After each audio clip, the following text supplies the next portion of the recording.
안녕하세요. 오늘 63페이지 할 차례죠? 맞아요? 63페이지. 지지난주에 교육제도 했고요.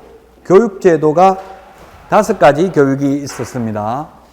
실무교육, 연수교육, 직무교육, 매수신청대리 실무교육, 중개사고 예방교육, 교육제도가 5가지가 있었고요. 이 교육제도에 대해서도 한 문제 시험에 출제되고 63페이지에 있는 이 보칙 부분에서도 거의 한 문제가 시험에 출제됩니다.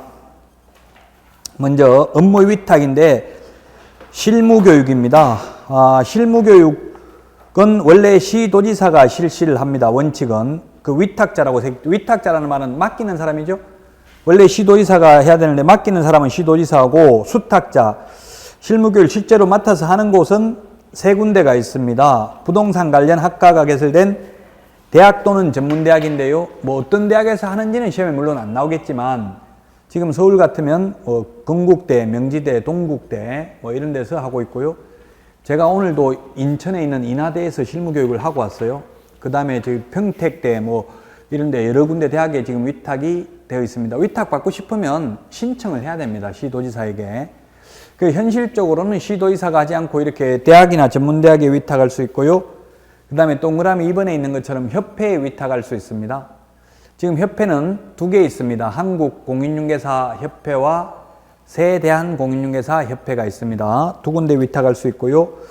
그 다음에 공기업 또는 준정부기관 위탁할 수 있는데 한국산업인력공단 이런 데가 공기업입니다. 그런데 지금 현실적으로는 3군데 위탁할 수 있지만 1, 2번에만 위탁되어 있습니다. 현재 공기업이나 준정부기관에서는 돈이 안 되기 때문에 위탁받아서 실시하지를 않고 있습니다. 여러분들이 교육받으려면 돈 내고 받아야 돼요. 그 한 10만 원 정도 할 텐데. 그래서 그거 가지고 사람이 작게 오면 강사료 주기도 모자라겠죠. 그래서 지금 현재 협회는 사람이 많이 오고 있습니다. 자, 고시인데 방가로 3번. 실무교육에 관한 업무를 위탁한 경우에는 위탁받은 기관의 명칭, 대표자 및 소재지와 위탁 업무 내용 등을 관보에 고시해야 된다. 관보라고 했는데 정부기관지를 관보라고 하고요. 그 다음에 지자체 기관지를 공보라고 합니다. 공보. 공보는 시험에 안 나오고 관보의 고시입니다. 관보의 고시. 고시가 뭐냐 이런 거 묻지는 않습니다. 그냥 말 그대로 법조문에 있는 대로 관보에 고시합니다. 일간신문에 공고한다 이런 식으로 말 바꾸면 X가 되겠습니다. 자, 그 다음에 양가로 2번 시험 업무의 위탁입니다. 시험도 원래는 시도지사가 실시해야 되는데 지금 현재는 공기업 또는 준정부기관이나 협회에 위탁할 수 있는데 현재는 공기업인 한국산업인력공단에 위탁이 돼 있어가지고 한국산업인력공단에서 지금 시험을 주관하고 있죠.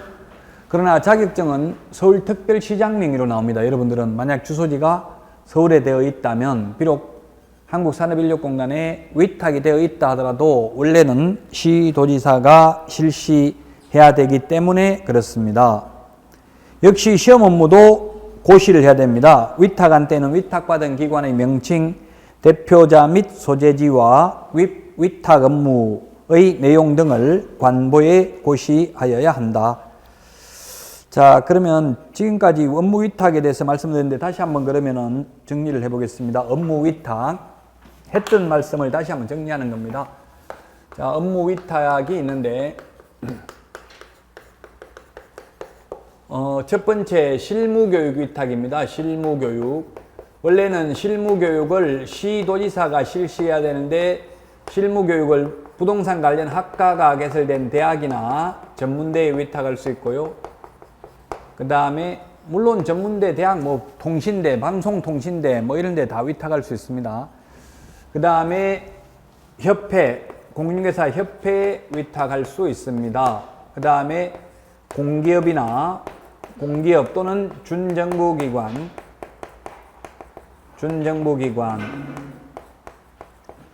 준정부기관이 어디에 있는지 공기업이 누군지 구체적으로 암기할 필요는 없습니다. 시험에 이렇게만 나오니까 법조문에 있는 대로만 출제되니까. 그 다음에 두 번째 시험 업무 위탁입니다. 시험 시험도 원래는 시도지사가 실시해야 되는데 위탁을 할 수 있습니다.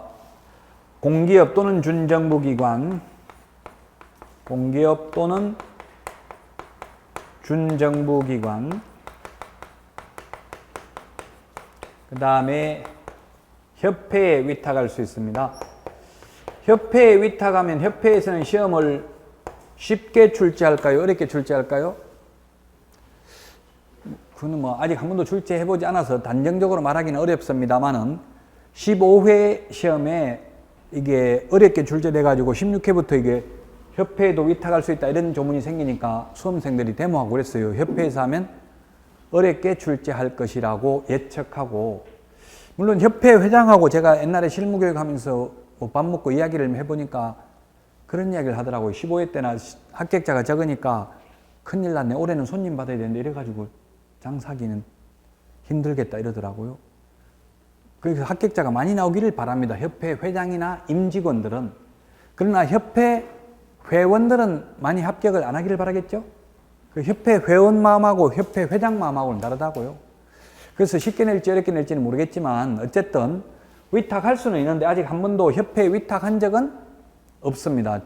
산업인력공단에 위탁한 적이 있고요. 옛날에 토지공사에 위탁한 적이 있었습니다. 근데 지금은 모든 시험을 거의 다 산업인력공단에 다 통폐합해가지고 위탁이 되어 있습니다. 다른 시험들도 대부분 시험은. 뭐 사법고시하고 이런 거 몇 개만 빼고 사법고시 시험 이런 거는 아니죠. 법무부에서 직접 주관합니다. 그거 빼고는 다 산업인력공단에 위탁되어 있습니다. 대부분 시험이. 자, 이런 업무를 위탁한 때는 관보에 고시해야 된다. 관보에 고시해야 된다. 지금 3번이 다르잖아요. 여기 2번까지 있고 여기 3번까지 있으니까 구분해서 암기를 해야 되겠죠. 자, 그 다음에 이제 포상금입니다. 포상금. 업무 위탁을 보셨고, 그 다음에 포상금. 뉴욕타임즈지에 우리나라는 조직적으로 스파이를 양성하는 국가다 이런 기사가 나온 적이 있었어요. 좀 깜짝 놀랐어요. 우리나라에 스파이가 어디에 있냐 이런 생각을 했거든요. 근데 읽어보니까 기사 내용에 이게 포상금 제도더라고요. 우리 법뿐만 아니라 거의 모든 법에 포상금이 있나 봐요. 뭐 예를 들면 뭐 현금 영수증 교부하는 거 신고해도 포상금 있죠? 그 50%인가 줘요. 뭐 여러 가지 뭐 맞나 봐요. 뭐 음식 식당 같은데 뭐 학원 늦게까지 교섭하는 거 이것이 몰래 신고하면 포상금 주는데 이게 국가와 민족을 위한다면 이런 포상금 제도가 바람직해요, 안 해요? 별로 긍정적인 사고방식을 심는데 남 몰래 신고해가 포상금 받는 게 별로 바람직하지는 않잖아요. 그래서 조직적으로 스파이를 양성한, 스파이 몰래 한다는 이야기잖아요. 그렇지만 어쨌든 우리 공인중개사법에는 이 포상금이 있어요. 불법 행위하는 거 몰래 신고하면 포상금 주는 게 있다고요. 자, 그게 뭐냐면 사유가 포상금을 지급하는 곳은 등록관청입니다. 방가로 1번. 여기서 등록관청이란 시장, 군수, 구청장을 말합니다. 포상금을 주고요. 신고 등의 대상자인데 어떤 사람을 신고해야 포상금을 주냐면 여기는 4가지 돼 있네요. 무등록 개업공개사, 부정한 방법으로 등록을 한 자, 양수 대여받은 자, 동그라미 3번. 그 다음 양도 대여하거나 양수 대여받은 자, 팔아먹거나 그 다음에 빌리거나 빌려준 사람, 빌린 사람. 4번은 양도 대여하거나 양수 대여받은 자. 자격증, 등록증 다 마찬가지입니다. 그래서 무자격자, 쉽게 말하면 무자격자하고 빌려준 사람, 빌린 사람 이런 사람만 포상금 지급 대상이에요. 그래서 예를 들면 이를테면 중개보수를 초과해서 받아도 신고해도 포상금은 안 줍니다. 무자격자의 무등록 교육공개사, 부정한 방법으로 등록한 자, 양도 대여한 자, 양수 대여받은 자입니다. 만 포상금 지급합니다. 근데 뉴스에 아직 공인중개사법 위반 신고해가지고 포상금 받았다는 말을 들어본 적은 거의 없죠. 뉴스에 나온 게. 실제로 엄격하게 신고하려고 하면 우리나라에서 지금 9만 개의 중개업소가 있는데 약 9만 개. 그 중에서 20% 정도는 최소한 1만 개 이상은, 1만 개에서 2만 개 정도는 거의 다 자격증을 빌려서 할 개연성은 높다는 걸 정부에서도 다 알고 있어요. 그런데 다만 단속은 안 하고 있고요. 저도 신고를 해보니까 등록관청에서 하는 소리가 예를 들어서 업무 정지됐는데도 계속 업무하고 있다 이렇게 신고하니까 그 주인 받겠습니다. 신경 쓰지 말고 네 일이나 열심히 하세요. 이러더라고요. 그러니까 귀찮은 거예요, 자기들도. 그래서 특별히 민원이 제기되지 않는 한 단속은 하지 않습니다, 현실적으로. 그 무자격자들이 많아요. 그래도 적발하기도 어려워요. 또 막상 간판을 안 달고 하면 무자격자도 처벌 대상도 아니죠. 중개는 아무나 해도 된다고 했잖아요. 중개업은 개업공개사만 할 수 있지만 간판 안 달고 만약에 이웃집에 한두 건 중개한 거는 불법도 아니에요. 무자격자들을 색출하기도 현실적으로 굉장히 어려워요. 빌려준 거 적발해도 빌려줬다 하지 않고 그냥 사장님 잠시 밖에 나가셨는데 이렇게 이야기해요. 이제 그렇게 하려면 이제 자필 대조하고 해야 되는데 자필 대조도 교묘하게 또 도장은 몰아가지고 일주일 거 다 그냥 사무실 보관용은 또 그 빌려준 사람이 찍어넣고 이렇게 해놨어요. 그래서 현실적으로는 단속을 거의 안 하고 있는 현실입니다. 어쨌든 이런 분들을 신고하면 포상금을 주는데 63페이지 맨 밑에 행정기관에 발각되기 전에 미리 해야 됩니다. 발각되고 나서 해버리면 안 되겠죠. 여러 사람이 뭐 발각됐는데도 계속 해버리면 안 될 겁니다. 64페이지 신고 또는 고발 사건에 대하여 검사가 공소제기 내모, 기소유예 내모하십시오. 공소제기 또는 기소유예 결정을 할 것 이렇게 되어 있네요. 공부하시다가 지금은 스마트폰으로 인터넷으로 검색하면 다 나옵니다. 이 공소제기, 기소유예 이런 것은 공인중개사법에 있는 내용이 아니라 형법 내용입니다. 형법, 형사소송법 내용.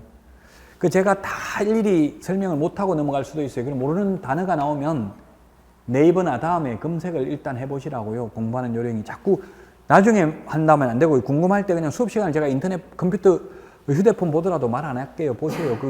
뭐 전화하는 게 아니라 그 카톡 보내는 게 아니라 이런 거 검색하는 거는 그때그때 궁금할 때 해보는 거 좋아요. 자, 어쨌든 그러면 그래도 제가 웬만한 거는 처음이니까 하긴 할 텐데 공소제기라는 말은 공소제기했다는 말하고 기소했다는 말하고 재판에 회부했다는 말이 똑같은 말입니다. 판사가 힘이 세요? 검사가 힘이 세요? 주로 우리나라에서 누가 힘을 세다고 말해요? 대부분? 검사가 힘이 세죠? 뭐 예를 들면 자세히 뉴스도 이게 진실이 아닐 수도 있어요. 텔레비전 나오는 게. 보통 보면 똑같은 뇌물을 받아먹고 똑같은 잘못을 여야 국회의원들이 다 같이 동시에 한 경우가 있어요. 뭐 같은 소관 상임위원회에서 예를 들면. 그래도 돈 받은 금액도 똑같은데 어떤 경우는 뭐 보통 여당 의원들은 좀 가볍게 처벌받고 야당 의원들은 무겁게 처벌받는 경향이 있어요. 그러면 누구 때문에 그래? 판사가 판결을 그렇게 잘못해서 그런 거예요? 아니면 검사가 잘못해서 그런 거예요? 굳이 잘못했다고 한다면 검사가 야당 의원은 철저하게 증거를 수집해서 조사했고 여당은 대충 했기 때문에 판사가 증거가 불분명하다 해가지고 무죄 나오고 이런 경우도 많아요. 보면은. 그래서 모든 건 검사 손에 달려 있어요.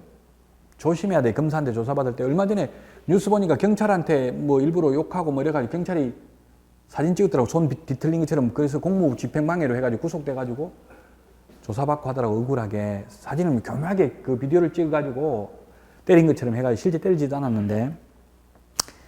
어쨌든 검사가 그래서 파워가 있다는 얘기. 왜냐하면 판사는 검사가 재판해달라고 하는 것만 할 수 있잖아요. 그 재판에 넘기는 걸 공소제기했다 또는 기소했다는 말을 해요.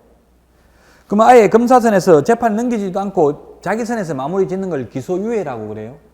기소유예도 제가 있기는 있는 겁니다. 그러나 검사가 판단할 때 범정이 경미하다고 보고 아예 재판에 회부도 안 하는 거예요. 그래서 현실적으로는 검사 출신 변호사들이 훨씬 돈을 많이 받는데 검찰총장 출신들이 최고 많이 받는다고 아예 재판에 회부를 안 하게 만들어버리는 거예요. 판사 출신들은 재판에 넘어가 버리면 공개재판이기 때문에 그때는 보호하기가 쉽지 않죠. 예, 그래서 공소제기했다는 말은 재판의 회부입니다. 만약에 재판에 회부를 했는데 판사가 무죄를 선고했다 하더라도 포상금 받아요. 공소제기를 했다면. 그러나 포상금 못 받는 건 뭐가 있냐면 그러면 불기소, 무혐의 처분, 기소 중지되면 포상금 못 받아요. 불기소라는 말은 아예 재판에 회부 안 한 거고요. 무혐의면 죄가 없다는 거죠. 그 다음에 뭐 불기소하는 거는 예를 들면 공소권 없음 이렇게 만약에 죽어버리면 조사받다 죽어버리면 공소권 없음 이렇게 하죠. 재판을 넘길 수가 없잖아요. 사람이 없어져 버렸으니 죽었으니까. 그런 경우는 보상을 못 받아요. 만약에 이게 빌려준 거 내가 신고했는데 그 사람 죽어버렸어요. 그냥 억울해서 죽었는데 어째 자살해버리면 보상을 못 받아요. 재판의 회부가 안 되거든요. 그거는 그 불기소 처분하거든요. 그 다음에 또 내가 신고를 했는데 이 사람이 해외 도피해버렸어요. 그러면 기소를 할 수가 없잖아요. 재판을 넘길 수가 없잖아요. 사람이 없어져 버렸으니까 기소 중지됩니다. 옛날에 우리나라 어디 교회에서 저 중동에 가가지고 돌아가신 분들 있잖아요. 그 알카에다한테. 그런 분들은 분명히 누가 죽인 건 죽였는데 그 어떻게 처리했냐면 그는 사망을 했는데 어떻게 했냐면 살해당한 걸로 했어요. 그럼 살인범은 어떻게 처리했냐면은 기소 중지시켰어요. 나중에 범인 잡으면 기소하려고. 근데 외국인들은 걔들은 얼굴 비슷비슷하게 생긴 가지고 우리는 모르겠더라고요. 찾지도 못하겠어요. 얼굴 덮어 쓰고 뭐 수염 길고 이러니까. 그래서 외국 사람들한테 물어보니까 우리나라 사람들도 구분 못하겠다 하더라고요. 자기들도 또 우리나라 사람 다 같이 비슷하게 생겼다 하더라고요. 자, 어쨌든 공소제기, 기소유예 이 시험에 잘 나오는 단어입니다. 그래서 말씀드리는 거고요. 이 두 가지만 포상금 주고요. 포상금 못 받는 게 불기소, 무혐의, 기소 중지. 기소 중지되면 포상금 못 받아요. 기소 중지는 범인이 해외에 도피하면 기소를 일단 중지시켜 놓습니다. 재판에 회부를 못 한다는 뜻이에요. 자, 포상금 금액은 한 건당 50만 원입니다. 국고에서 50%까지 보조할 수 있습니다. 보조하여야 하는 게 아니라 할 수 있습니다. 우리 책에는 그냥 50% 이내라고만 되어 있는데 해야 된다는 게 아니라 할 수 있다.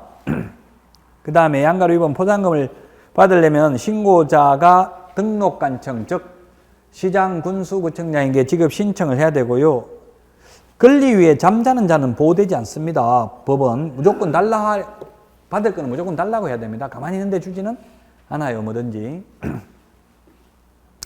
그러면 달라고 신고한 사람이 포상금 달라고 신청서를 제출하면 등록관청에 수사기관에 처분 내용을 줘야 합니다. 즉 기소유예나 공소제기가 됐는지 확인하고 포상금을 주는데 1월 이내에 한 달 이내에 포상금을 지급합니다.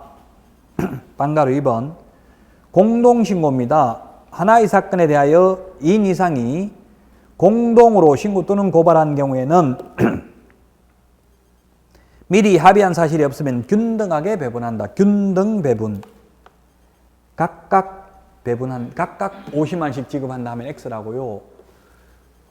두 명이 같이 와서 신고하면 50만 원씩 각각 지급하는 게 아니라 균등하게 25만 원씩 나눠준다고요.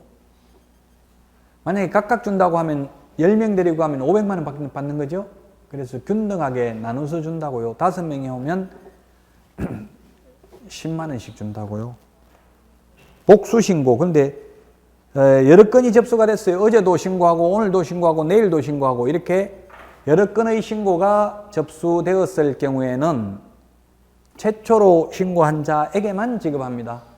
계속, 왜냐하면 결국은 정부에서 돈 나가는 것은 50만 원이 정해졌으면 그 50만 원 범위 내에서 나가는 거예요. 그럼 먼저 신고한 사람한테 지난달에 해가지고 50만 원 나갔는데 또 뒤에 신고 들어오는데 또 줄 수는 없죠. 그 여러 명이 와도 50만 원 가지고 나누어서 주고, 그리고 여러 건수가 접수됐으면 맨 먼저 접수한 사람만 포상금을 지급합니다.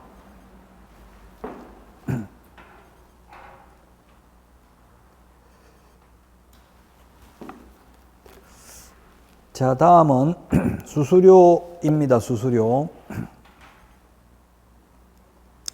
수수료라는 표현이 중개 수수료는 중개 보수로 바뀌었습니다. 그 외에 나머지는 아직도 수수료라는 말을 쓰고 있습니다. 1번에 박스안에 보면 6가지가 있는데 첫 번째 1번에 보니까 자격시험에 응시하는 자, 시험 볼 때도 공짜로 하는 게 아니죠. 돈 내야 됩니다. 당해 지자체 조례가 정한 수수료 내야 되고요. 2번에 자격증 재교부 신청. 재교부 신청만 수수료 냅니다. 제자 동그라미 해지고 재교부 신청. 자격증을 교부받을 때는 따로 돈을 안 내죠. 자격증 교부할 때는 돈 안 내고 재교부할 때만 냅니다. 지금 올해 합격하신 분들은 이제 자격증을 거의 다 교부받았는데요. 교부할 때는 돈 안 주고 합격하면 공짜로 주고요. 분실하면 돈 내고 재교부 받아야 된다고요. 여러분들은 혹시 그 시험 응시할 때 택배로 신청하세요. 자격증 택배 신청. 그럼 2,000원인가 2,500원인가 내면 집에까지 배달해줘요. 자격증. 굳이 뭐 서울시청이나 어디 구청 가려고 해도 차비 그 정도 들잖아요. 택배로 신청하시면 된다고요. 서울은 택배가 돼요. 다른 지역은 안 될 수도 있는데. 지금은 별 문제가 없는데 보통 구청에서 주고 이렇게 하는데 제가 10회 시험에 합격했을 때 자격증 받으러 가보니까 새벽부터 줄 서가지고요. 한나절 기다렸다가 받았어요. 그 다음날만 가버리도 별로 줄 안 설 텐데 첫날 교부받는 첫날 새벽부터 와서 기다리고 있더라고요. 그 받으려고. 그러니까 좀 며칠 있다 가도 돼요. 그렇게 급한 거 아니면. 실무교육 같은 거 받으려면 자격증 가져오라고 하는데 안 가져가도 돼. 그냥 나중에 수료할 때 드리겠습니다 하면 된다고요. 이제 혹시나 자격증 없는 사람이 받을까 봐 자격증 보자고 해. 실무교육 받을 때. 나중에 지금 자격증 안 찾았다고 하면 돼요. 나중에 드리겠습니다 하면 되니까. 첫날은 가지 마시라고. 너무 복잡해요. 첫날 가면. 자, 그 다음에 3번 등록증 중개사무소 개설 등록 신청하는 경우 수수료 내야 되고요. 등록증 재교부 신청할 때도 수수료 내야 됩니다. 등록증 재교부 신청할 때도 수수료 내야 되고요. 등록증은 처음 교부 신청할 때도 재교부할 때도 내요. 근데 아까 자격증은 처음 교부할 때는 돈 안 내고 준다고 했죠? 왜냐하면 응시할 때 돈 냈으니까 자격증 줄 때는 따로 돈을 안 받습니다. 5번 분사무소 설치 신고할 때도 돈 내야 됩니다. 분사무소 설치 신고 필증 재교부할 때도 돈 내야 됩니다. 자격증은 처음엔 안 내고 재교부할 때만 낸다고 했습니다. 자, 양가로 2번 국토교통부 장관이 공부하는 수수료입니다. 원래 시험 시행기관은 원칙은 시도지사인데 예외적으로 국토교통부 장관이 시험 문제 출제의 균형 유지 등을 위하여 직접 시험을 시행할 수도 있습니다. 국토교통부 장관이 직접 시험을 시행하는 때에는 국토교통부 장관이 결정, 공고하는 수수료를 내야 됩니다. 현재는 아직까지 한 번도 국토교통부 장관이 시험을 시행한 적이 없습니다. 근데 여러분들이 이제 현업에 나가시면 국토교통부 장관이 교부해달라고 청원을 해야 돼. 입법 청원을. 원칙을 아예. 그러버리면 지금 의사라든지 이런 거는 보건복지부 장관이 자격증을 주거든요. 의사 면허를. 자격증을. 근데 우리는 시도의사가 준다고요. 그러면 국토교통부 장관이 주면 훨씬 더 공신력이 있어요. 아직도. 물론 지금 서울시장이 국토교통부 장관보다 자리가 좋은 자리죠. 근데 일반 국민들은 다 장관 밑에 시장이 있다고 보거든요. 지금도 시장 마음대로 못해요. 장관들이 전부 다 규제를 해버리면 지금 서울시에서도 뭐 청년들한테 뭐 얼마씩 돈 준다고 하니까 교보금을 다 삭감하겠다 이러더라고요. 행정자치부에서. 마음대로 못해요. 그래서 장관 거의 휘하에 있다고 봐야 돼요. 장관은 정부를 대표하는 사람이잖아요. 그래서 뭔 이야기를 하려고 하냐면 지금은 시도지사 명의로 자격증이 교부되는데 원칙은 이 예외적으로 국토교통부 장관이 직접 시험을 시행할 수도 있다고 돼 있잖아요. 아예 원칙을 장관이 자격증을 주는 걸로 바꿨으면 좋겠다고요. 장관 명의로 자격증이 나왔으면. 지금은 시도지사 명의로 자격증이 교부됩니다. 양가로 3번 업무 수탁자가 공고하는 수수료입니다. 공인중개사 자격시험 또는 자격증 재교부 업무를 위탁한 경우에는 업무를 위탁한 자의 승인을 얻어서 결정 공고하는 수수료를 납부해야 된다. 이게 얼마냐면 지금 한국산업인력공단에 위탁돼 있잖아요. 시험이. 원래 시도의사가 해야 되는데 그럼 시도의사의 승인을 받아서 한국산업인력공단이 공고하는 수수료를 내야 되는데 그게 현재 28,000원입니다. 지금 몇 년째. 1, 2차 같이 보면 1차만 보면 좀 더 싸고 2차만 보면 또 가격은 더 싸긴 합니다만 시험에 28,000원이라는 말은 나오지 않습니다. 어떻게 나온다고요? 업무를 위탁한 경우에는 위탁한 자의 승인을 얻어서 결정, 공고하는 수수료를 내야 됩니다.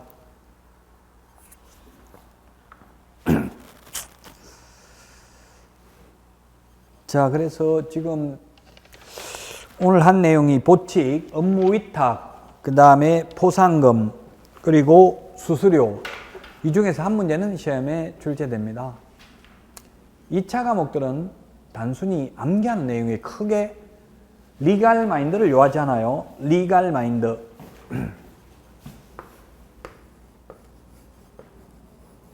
민법은 리갈 마인드, 법적인 사고력을 요하는 과목입니다. 민법은 단순히 암기할 수는 없죠. 생각하면서 암기도 해야 됩니다. 민법도 일부는 암기 과목입니다. 사법고시를 암기 과목이라고 일반적으로 알려져 있어요. 사법고시에도 민법이 들어가니까. 그렇지만 우리 공인중개사 과목에서는 가장 암기 과목이 아닌 게 1차 과목입니다. 1차는. 2차는 거의 암기 과목이고요. 과목의 특성이.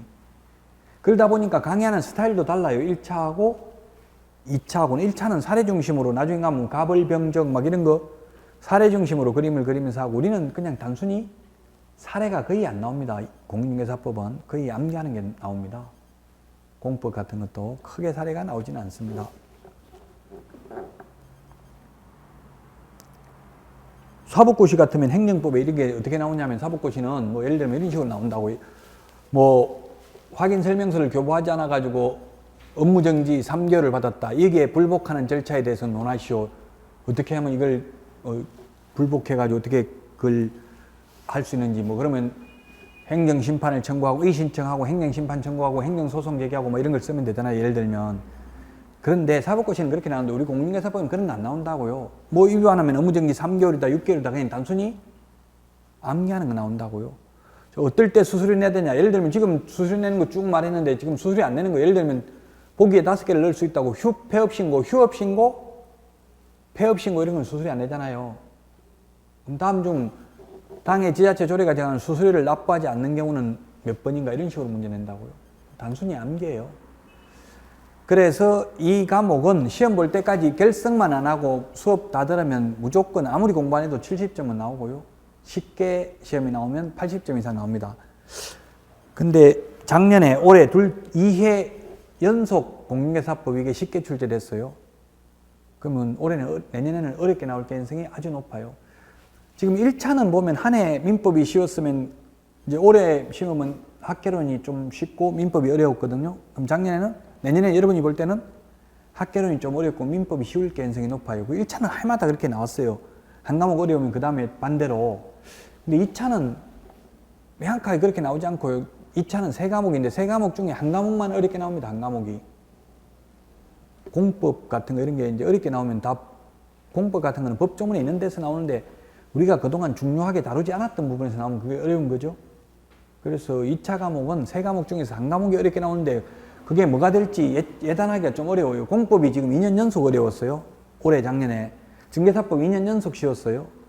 그럼 내년에는 공법이 쉽고 중개사법이 어려워야 되는데 이제 그 룰도 깨졌기 때문에 제가 단정적으로 공인중개사법이 어렵다고는 말할 수는 없습니다. 다만 어렵게 나올 것까지 대비는 해야 됩니다. 지금 2년 연속 쉽게 나왔기 때문에.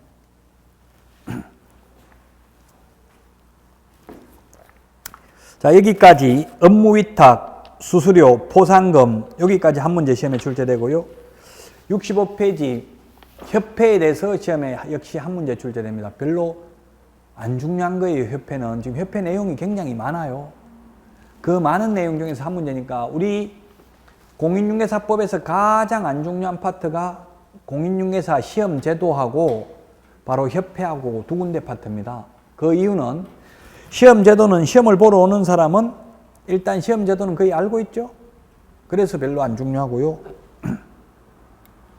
그 다음에 협회는 협회 설립해도 되고 안 해도 되고 협회 가입해도 되고 안 해도 됩니다. 그래서 임의 설립주의, 임의 가입주의이기 때문에 협회 몰라도 중개하는데 지장이 없기 때문에 시험에 많이 출제가 안 된다고요. 내용에 비해서, 양에 비해서.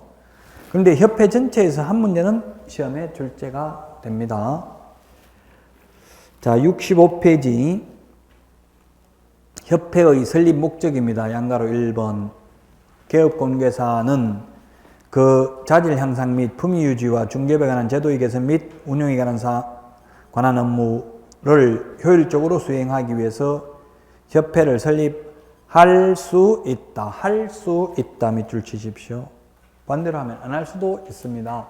그래서 협회는 2개, 3개도 가능하고 1개도 없어도 됩니다. 지금 현재는 협회가 2개입니다. 2개. 처음에 전국 부동산 중개업 협회 하나가 있다가 대한공인중개사 협회가 하나 생겼었어요. 자격증이 있는 사람들만 회원으로 해서. 그러다가 통폐합됐습니다. 한국공인중개사 협회로 통폐합됐다가 지금 또다시 새 대한공인중개사 협회가 하나 더 생겼습니다. 지금은 협회가 2개입니다. 협회는 법인으로 한다. 민법에서 법인, 자연인이라는 말을 하는데 법인은 민법에서 인을 사람인자, 사람을 인이라고 하고요. 법인이 있고 자연인이 있습니다. 자연인. 민법에서는 한자를 좀 알고 있는 게 바람직합니다. 근데 시험에는 한자는 가벌병정 외에는 다 한글 쓰고 가로해가지고 한자를 하기 때문에 한자 몰랐다고 해서 시험 못 보진 않습니다. 자연인은 숨을 쉬는 사람입니다. 우리가 자연인입니다. 저나 여러분은 자연인이고요. 법인은 법적으로만 사람입니다. 법적으로만 사람, 숨을 쉬는 사람이 아니고 그게 바로 회사가 되겠죠. 회사 같은 거, 주식회사 이런 게 법인이죠. 법인 설립 등기가 되면 그때부터는 법인이 되겠습니다. 협회는 법인입니다. 협회는 설립할 수 있고요. 그 다음에 누가 설립할 수 있어요? 공인중개사가 설립할 수 있는 게 아니라 개업공개사가 설립할 수 있습니다. 즉 시험 지금 약 36만 명의 합격자가 있고요. 그 중에 9만 명이 개업을 했는데 개업한 사람들만 협회를 가입할 수 있다고요. 자격증만 취득했다고 협회 가입할 수 있는 것은 아닙니다. 개업공개사는 설립할 수 있습니다. 공인중개사는 설립할 수 있다. 협회 이렇게 하면 X입니다. 개업공개사가 설립할 수 있습니다. 양가로 2번 법적 성격입니다. 비영리, 지금 내용 굉장히 많은데 이 중에서 한 문제 나온다고 했어요. 비영리 사단법인이다. 영리와 비영리의 차이점은 주주배당을 하면 영리법인이고 주주배당을 안 하면 비영리법인입니다. 우리나라에서 지금 법인은 병원들은 다 비영리법인이죠. 병원 같은 경우 주주배당을 안 합니다. 삼성전자 이런 것들은 영리법인이죠. 협회는 비영리법인이고요. 사단법인입니다. 재단법인이 아니고 사단법인. 김영삼 전 대통령이 서거하시면서 전 재산을 어떻게 했냐면 김영삼 재단법인에 전부 다 기부를 한다고 했습니다. 했는지 아닌지 모르겠는데 한다고 하니까 서거하는데 애가 2명이 나타났더라고요. 지금 호주에 2명이 올라갔어요. 아들 54살 아들 하나하고 딸 하나하고 2명이 여기 뭐 서거하시니까 다 좋은 기사만 나오고 그런 건 아예 나오지도 않았죠. 근데 조금 만화에 보니까 그런 게 있더라고요. 재산 왜 생겼겠어요? 왜 나타났겠어요? 재산 50억 정도 되더라고요. 김영삼 전 대통령이 50억을 어디다 다 기부했다고요? 김영삼 사단법인에 재단법인에 재산이 모인 게 재단법인이죠. 사람이 모인 게 사단법인. 이명박 전 대통령은 청계재단에 다 기부한다고 했잖아요. 그 청계가 뭐예요? 자기 어머니 호예요. 김대중 전 대통령도 김대중 재단에 다 기부한 거잖아요. 자기 재단에 법인에.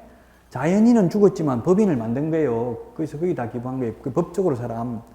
그 사람이 모인 단체가 사단법인, 재산이 모인 단체가 재단법인.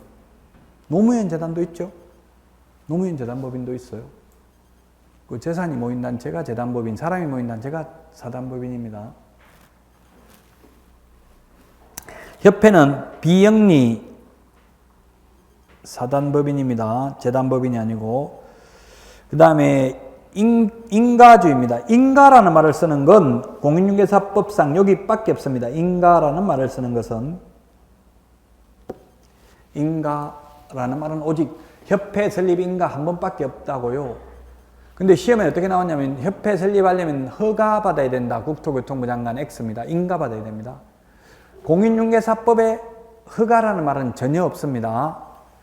원래 신고, 등록, 허가, 인가, 특허 이게 조금 다릅니다. 행정법상은. 그러나 우리 공인중개사법 시험에 인가와 특허와 허가가 어떻게 다른지 안 나옵니다. 시험에. 그래서 그냥 단순히 인가라고 암기만 하면 돼요. 시험에 인가 대신에 허가 받아야 된다 이렇게 X로 나오지 인가의 뜻이 무엇인지 묻지는 않습니다. 참고로 말씀드리면 시험에는 안 나오는데 인가는 효력 요건이고 허가는 적법 요건입니다. 그래서 허가 안 받았다고 해서 무효는 아닙니다. 근데 인가는 안 받으면 무효입니다. 효력이 없습니다. 협회 설립 인가서가 없으면 설립 등기가 안 돼요. 아예. 근데 허가는 무효는 아닙니다. 허가 안 받았다고 해서 처벌만 받지. 인가라는 말 오직 여기만 쓰고 있다. 시험에는 협회 설립 허가받아야 된다. X로 출제됐고요. 반가로 3번 이미 설립주의, 복수주의다. 설립할 수도 있고 안 할 수도 있고 2개, 3개 설립할 수도 있다. 반가로 4번 협회에 관하여 이 법이라고 하면 공인중개사법입니다. 공인중개사법에 규정된 것 이외에는 민법 중 사단법인에 관한 규정을 적용한다. 민법에서는 준용한다 이런 말을 쓰기도 합니다. 준용이나 적용이나 같은 말입니다. 준용, 적용합니다. 왜? 비영리 사단법인이기 때문에. 2번에 양가로 1번에 정관 작성인데 회원 300인 이상 숫자 이런 게 시험에 나옵니다. 300인 이상 발기인이 되어 정관 작성하여 서명 및 날인하여야 한다. 300인입니다. 발기인은. 양가로 2번 창립총회에는 600명 이상이 참석해야 됩니다. 그 다음에 출석한 개업공개사 과반수 동의를 얻어야 됩니다. 600명 중에서 301명 이상 찬성해야 됩니다. 민주적 정당성을 확보하기 위한 것이죠. 민주주의의 가장 큰 원리가 다수결의 원리입니다. 민주주의에서는 공산주의하고 다른 점이 그래서 과반수입니다. 민주적 정당성을 확보하기 위해서. 그래서 일반 의결 정족수는 과반수죠. 헌법 개정 같은 것만 3분의 2 찬성입니다. 3분의 2.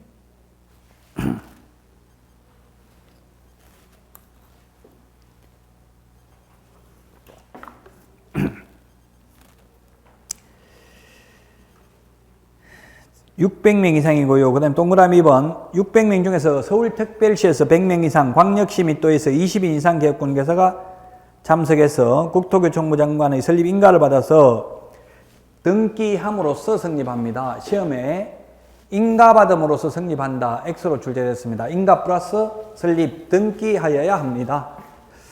자, 숫자 시험에 출제됩니다. 첫 번째 발기인은 몇 명이라고 했어요? 300명 이상. 발기는 300명 이상. 창립총회 참석 인원은 600명 이상. 이 600명에는 서울특별시에서 100명 이상, 광역시 및 도입니다.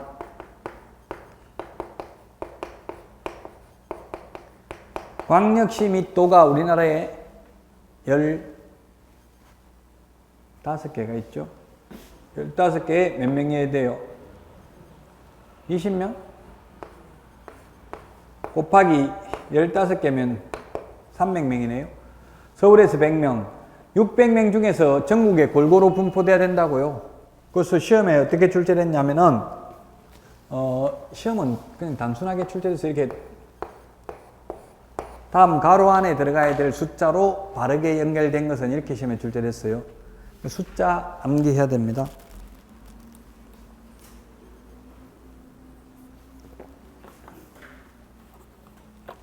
(66페이지) 협회 조직인데 66페이지 반가로 1번 주된 사무소를 설치하되 지역에는 제한이 없다.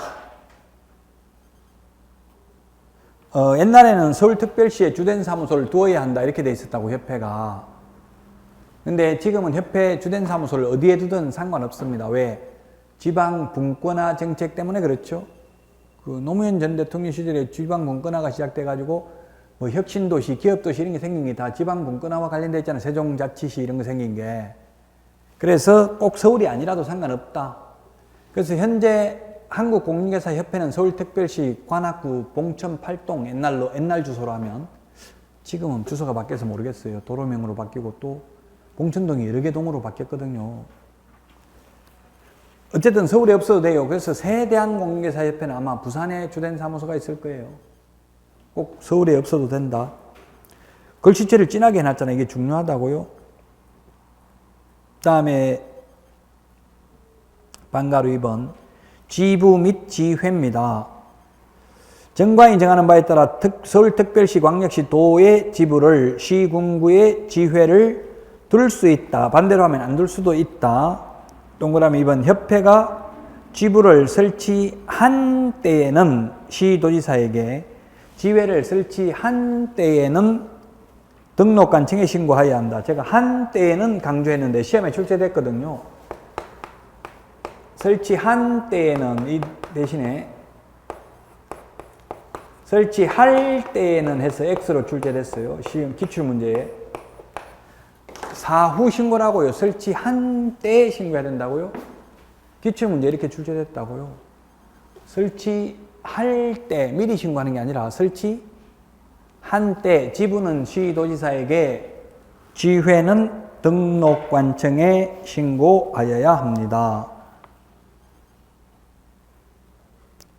지금 현재 지부는 따로 사무실이 있고요. 전부 16개 다 있습니다. 지금 현재 한국공인중개사협회는 할 수 있지만 지회는 그냥 지회장 중개사무소가 지회 사무실이 되는 거예요. 현실적으로. 지회는 따로 사무실을 임대해 놓지 않습니다. 중개사무소를 같이 쓰고 있어요. 양가로 2번 협회의 보고사항입니다.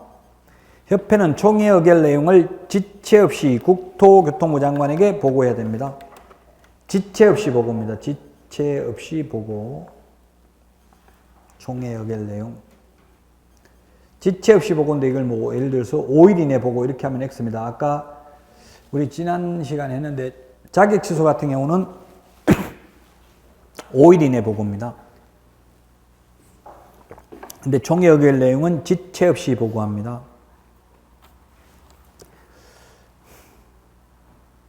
협회의 고유 업무가 있는데 윤, 공, 품위, 제도, 지도, 목적 달성 업무 이렇게 되어 있는데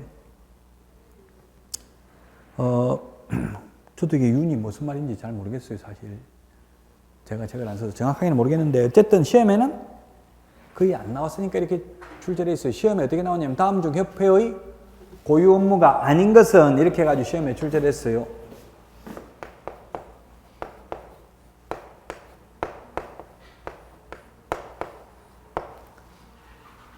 실무교육, 협회 고유 업무 아니죠?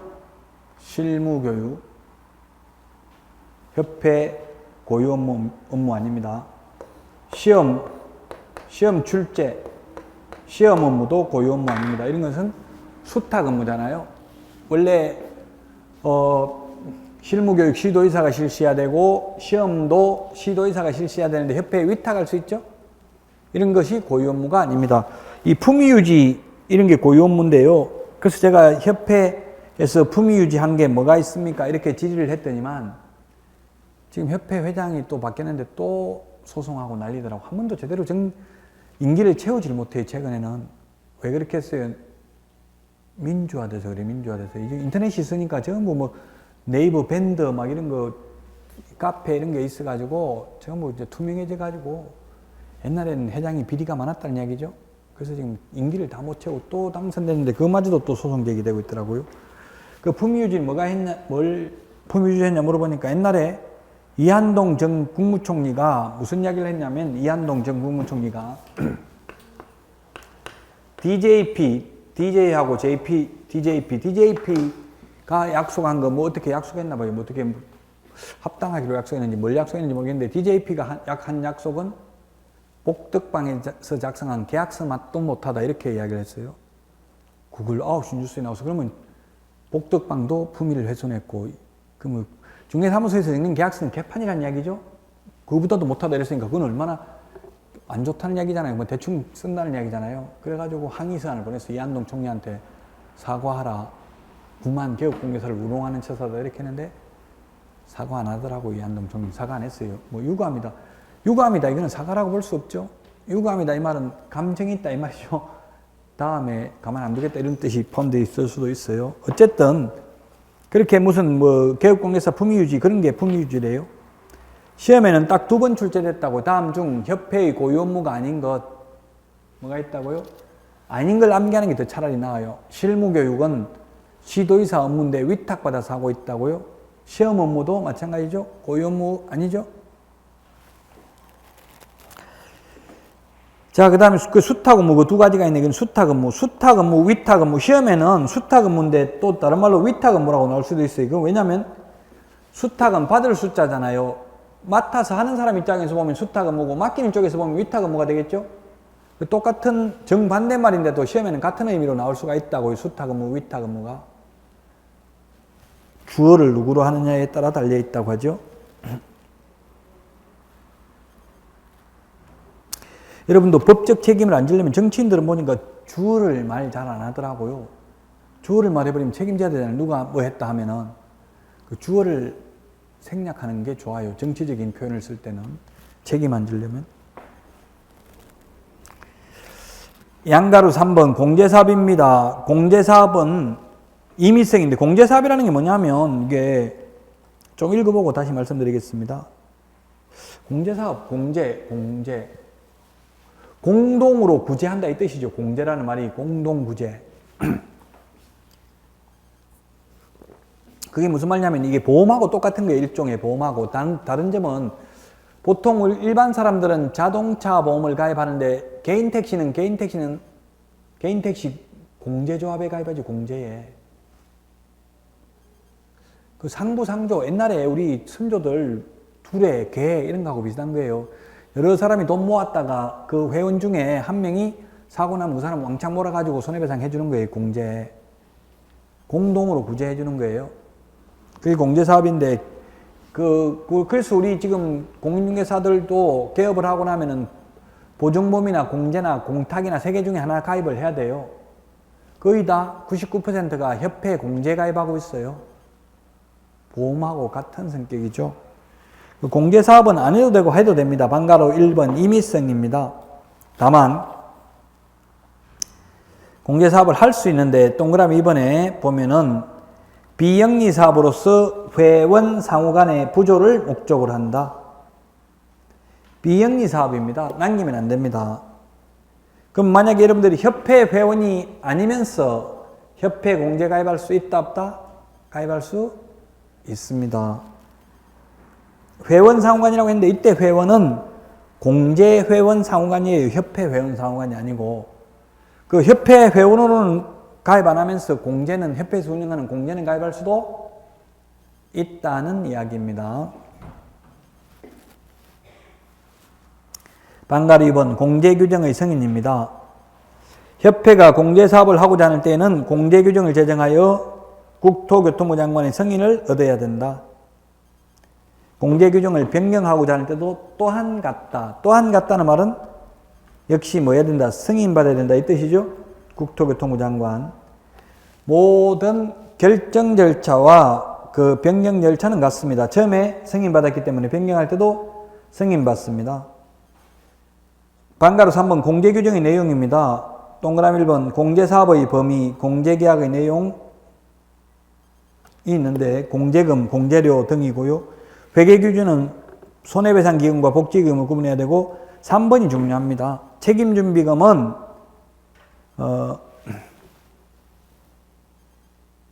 책임준비금 비율, 재료, 수입액의 10% 이상 재료, 공제료 하면 되겠네요. 공제료 수입, 공짜를 하나 더 적어내야 되겠어요. 공제료 수입액의 10% 이상을 책임준비금으로 적립해야 됩니다. 그래서 지금 한 20만 원 정도 받거든요. 1년에 대략. 그러면 2만 원은 남겨놓고 써야 된다고요. 책임준비금으로. 공제료 수입액의 10% 이상입니다. 공제료 수입액의 10% 이상. 공제사업의 범위를 보면 방가로 4번 공제기금의 조성 및 공제금 지급에 관한 사항, 공제규정에 정하는 사업 이렇게 되어 있는데 그거는 거의 시험에 안 나오고요. 책임준비금은 공제료 수입액의 10% 이상은 적립해야 된다는 게 이게 조금 중요합니다.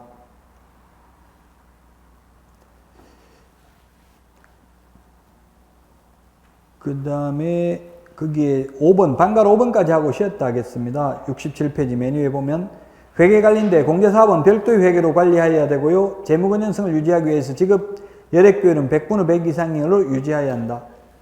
언제든지 공제금 청구가 들어오면 돈 줄 수 있도록 항상 100분의 100 이상을 유지해야 된다. 지급 여력 비율을. 항상 달라면 다 줄 수 있도록 유지해야 된다고요.